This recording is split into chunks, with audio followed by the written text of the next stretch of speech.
सुप्रभात बच्चों, आज हम हिंदी व्याकरण के अंतर्गत अनुच्छेद लेखन पढ़ेंगे। यहाँ मैं कक्षा 6, कक्षा 7 और कक्षा 8 तीनों को एक साथ करवा रही हूँ, क्योंकि ये अनुच्छेद लेखन जो है वो उसमें जो नियम है वो सभी में समान रूप से दिए हुए हैं।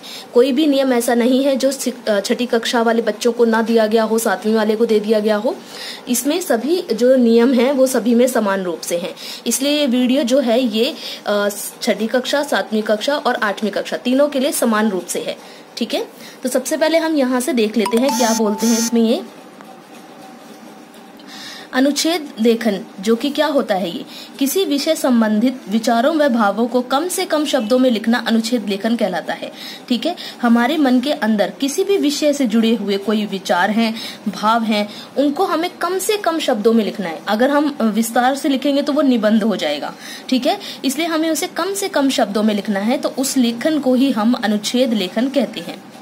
अनुच्छेद अपने आप में पूर्ण होता है। ठीक है, अनुच्छेद जो है अपने आप में वो पूरा होता है। ऐसा नहीं है आपको ये लगे कि अरे मैंने तो सिर्फ 5 वाक्यों के अंदर ही अपनी पूरी बात कह दी, शायद ये छोटा रह गया या फिर ऐसा अधूरा रह गया। तो ऐसा नहीं है, वो अपने आप में पूर्ण होता है, क्योंकि इसमें पहले ही बताया है कि हमें विषय से संबंधित अपने विचारों और भावों को कम से कम शब्दों में लिखना है। तो आप जितना छोटा लिखेंगे उतना ही अनुच्छेद आपका अच्छा माना जाएगा। तो आपके अंदर ये भावना नहीं आनी चाहिए कि आपका अनुच्छेद अधूरा रह गया है। ठीक है, आपकी जो भी आपको लगता है कि आपकी कोई बात ऐसी है जो रह गई है लिखने के लिए, तो आप कोशिश करें कि उसे कम से कम शब्दों में लिख पाए। अनुच्छेद लिखते समय निम्नलिखित बातों पर विशेष ध्यान देना चाहिए। ठीक है, हमें क्या ध्यान देना चाहिए, वही ये नियम है जो कि यहाँ पे आप देख सकते हैं। ये 7वीं कक्षा के बच्चों के पास है, ये भी वही है, और ऐसा ही 8वीं कक्षा वाले बच्चों के लिए भी वही है। ठीक है, तो इसलिए मैं यहाँ पे छठी कक्षा वालों के जो बच्चे हैं इनके पुस्तक में से ये नियम बता देती हूँ। सबसे पहला नियम है ये 80 से 100 शब्दों में लिखा जाना चाहिए। ठीक है, 80 से 100 शब्दों में होना चाहिए, इससे ज्यादा नहीं होना चाहिए। ठीक, क्योंकि इसमें पहले ही बोला है कि हमें अपने मन के भावों और विचारों को कम से कम शब्दों में लिखना है। सबसे पहले अपने विचारों को क्रम दीजिए। अब हमें क्या करना है, हमें अपने विचारों को क्रमबद्ध करना है। कि मतलब हम मान लीजिए हमारे पास कोई एक विषय दे दिया गया है, महात्मा गांधी। ठीक है, ये हमारे पास विषय है, तो सबसे पहले हम लिखेंगे महात्मा गांधी कौन है। ठीक है, वे क्या करते हैं, वे उन्होंने हमारे देश के लिए क्या क्या किया। ठीक है, उनकी जो भी अच्छी अच्छी चीजें हैं, उन्होंने जो भी अपने जीवन में अच्छे अच्छे काम किए हैं, हम उनको लिखेंगे। और उसके बाद हमारा अंत में क्या होगा, हमने उनके कामों से क्या सीख ली। ठीक है, तो इस तरह से हम कम से कम शब्दों में उनके बारे में अपने विचार लिखेंगे। वाक्य छोटे व एक दूसरे से जुड़े हुए होने चाहिए। ठीक है, वाक्य क्या होना चाहिए, पहले इन्होंने बोला कम से कम शब्दों का प्रयोग है, इसका मतलब क्या, वाक्य आपके छोटे होने चाहिए। ठीक है, और छोटे होने के साथ साथ क्या होना चाहिए, ये दूसरे वाक्य से भी जुड़े होने चाहिए। ऐसा नहीं है कि आपने एक वाक्य में तो महात्मा गांधी जी की बात कर दी और दूसरे वाक्य में आप देख रहे हैं बीच में कोई संत कबीर की बात करने लगे। ठीक है, तो ऐसा नहीं करना है। अपने विचार जो आपके जुड़े हुए होने चाहिए। जैसे मान लीजिए महात्मा गांधी, ठीक है, फिर महात्मा गांधी से जुड़ी हुई कोई और दूसरी चीज है तो उसको आपने लिख दिया। ठीक है, या फिर इस वाक्य की जो बात है वो इस वाक्य में पूरी होती हो। ठीक है, फिर इसी प्रकार इस वाले वाक्य की बात इस वाले वाक्य से पूरी होती हो। ठीक है, तो कुछ इस तरह से आपको एक दूसरे से जोड़ के रखना है। यानी कि मेन बात, जो मुख्य बात ये है वो ये है कि आप अपने विषय से भटकेंगे नहीं। ठीक है, अनुच्छेद का आरंभ सीधे विषय से कीजिए। हमें आरंभ कैसे करना है, ठीक है, मान लीजिए हमारे पास कोई एक विषय है, अब हमारे पास मन में विचार भी आ रहे हैं। विचार तो मैं कह रही थी विचार तो अदलते बदलते रहते हैं। ठीक है, तो हमें क्या करना है, अपने विचारों को पहले लिख लेना है किसी एक जगह। ठीक है, ताकि हम, क्योंकि विचार है मन मस्तिष्क में, हम कितने विचारों को इकट्ठा कर सकते हैं। जैसे एक विचार आया, अगर हमने दूसरे वाले विचार के बारे में सोचने लगे तो पहले वाला हमारे दिमाग से गायब हो जाएगा। इसलिए क्या है, पहले हमें सारे विचारों को अपने लिख लेना है, फिर हमें उन्हें क्या है, क्रमबद्ध करते जाना है। ठीक है, तो हाँ, मैं क्या बता रही थी, आरंभ जो है वो माफ करना, मेरी गली में कुत्ते बहुत हैं, वो बीच में भौंकने लग जाते हैं, तो मेरे को वीडियो रोकनी पड़ती है, जिस वजह से मैं भूल जाती हूँ कि मैं किस बारे में बात कर रही थी। तो मैं बात कर रही थी आरंभ सीधे विषय से करते हैं। तो अब हमारे मन में बहुत सारे विचार आए, अभी कुछ अदलते बदलते रहते हैं। ठीक है, तो अब हमें क्या करना है, शुरुआत हमें हमेशा अपने विषय से करनी है। ठीक है, महात्मा गांधी के बारे में विषय है, तो ऐसा नहीं है कि हम अपने जो हमारा अनुच्छेद लेखन है, हम उसकी शुरुआत किसी और व्यक्ति से कर दें।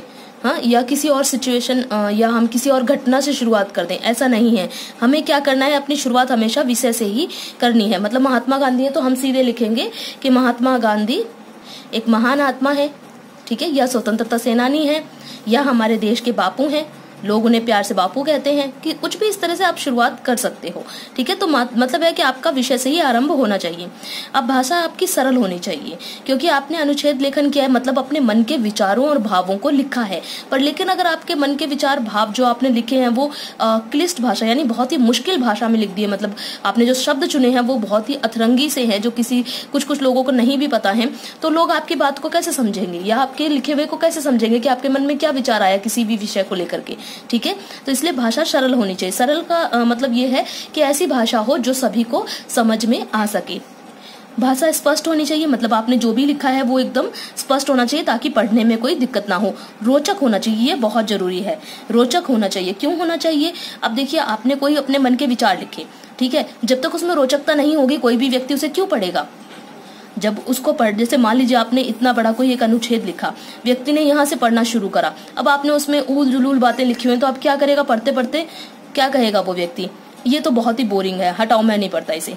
वहीं अगर आपने कुछ अलग अलग और अच्छी अच्छी बातें लिखी हैं और आपने रोचक शब्द लिए हैं, मतलब ऐसे शब्द जो मनुष्य के मन को आकर्षित करता हो आपके लेखन को पढ़ने के लिए, तो क्या करेगा व्यक्ति? एक दो लाइन पढ़ने के बाद अगर कोई उससे बीच में कहता भी होगा ना कि लो पहले खाना खा लो बाद में पढ़ लेना, तो कहेगा नहीं नहीं, मुझे पहले ये पूरा लेख पढ़ना है। ठीक है, तो रोचकता होनी बहुत जरूरी है। एक ही बात को बार बार ना दोहराइए। ठीक है, एक ही बात को हमें बार बार नहीं दोहराना है। बार बार दोहराने से क्या होगा? एक तो वो कम शब्दों में नहीं रहेगा, बहुत बड़ा हो जाएगा। ठीक है, और व्यक्ति को बोर भी करेगा, बोझिल लगने लगेगा। ठीक है, किसी सूक्ति या कथन का प्रयोग कर सको तो अच्छा है।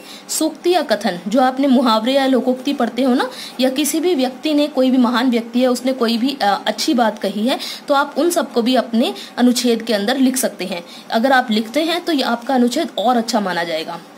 अनुच्छेद संक्षिप्त व प्रभावशाली होना चाहिए। संक्षिप्त यानी कि छोटा होना चाहिए, मतलब उसमें आपने कम से कम शब्दों का प्रयोग किया गया हो, और प्रभावशाली यानी कि जो दूसरों के मन पे प्रभाव डालता हो, ऐसा होना चाहिए। ठीक है, अब कोई प्रभावशाली यानी कि ऐसा हो जो कोई भी व्यक्ति अगर उसको पढ़ रहा है तो उसके मन को प्रभावित करे, और वो भी सोचे कि हाँ, आपने जो बातें कही हैं बिल्कुल सही बातें कही हैं, मुझे भी इन्हें अपने जीवन में लागू करना चाहिए। ठीक है, तो इस प्रकार वो आपका प्रभावशाली होना चाहिए। तो ये हैं आपके कुल 8 नियम जो आपको अनुच्छेद लेखन करते समय ध्यान में रखने होंगे। ठीक है, उदाहरण के तौर पे आपकी पुस्तक में यहाँ कई सारे अनुच्छेद दिए हुए हैं, आप देख सकते हैं कि इनमें 80 से 100 शब्दों के बीच में ही अपनी पूरी बात कह दी गई है, तो आप इनसे अपना गृह कार्य आसानी से कर पाएंगे। सेम इसी तरह कक्षा 7 का है, देख सकते हैं आप 80 से 100 शब्द होने चाहिए। पहले अपने विचारों का क्रम देना है, छोटे और एक दूसरे से जुड़े होने चाहिए वाक्य, अनुच्छेद का आरंभ सीधे विषय से करना है, भाषा सरल और स्पष्ट होनी चाहिए, रोचक होनी चाहिए, एक बात को बार बार नहीं दोहराना है, सूक्ति और कथन का प्रयोग होना चाहिए, अनुच्छेद संक्षिप्त और प्रभावशाली होना चाहिए। बिल्कुल वही नियम है, ऐसे ही बिल्कुल वही नियम यहाँ पे है, आप देख सकते हैं 100 शब्दों से 80 से 100 शब्द होने चाहिए। अपने विचारों को क्रम दो, एक दूसरे से जुड़े हुए, आरंभ सीधे विषय से करो, भाषा सरल स्पष्ट रोचक हो, एक ही बात को बार बार ना दोहराओ, सूक्ति और कथन का प्रयोग करो, अच्छा होगा। ठीक है, और संक्षिप्त और प्रभावशाली हो। ठीक है, तो ये वीडियो इसमें मैंने आपको पूरा अनुच्छेद लेखन समझा दिया है। कक्षा 6, कक्षा 7 और कक्षा 8 तीनों का ही इस एक ही वीडियो के अंतर्गत मैंने समेटा है। आप तीनों ही कक्षाओं के विद्यार्थी इसे बहुत ही आसानी से समझ सकते हैं। फिर भी अगर आपको इसको समझने में कोई परेशानी या कठिनाई आए तो मुझे व्हाट्सएप पे मैसेज करके पूछ सकते हैं।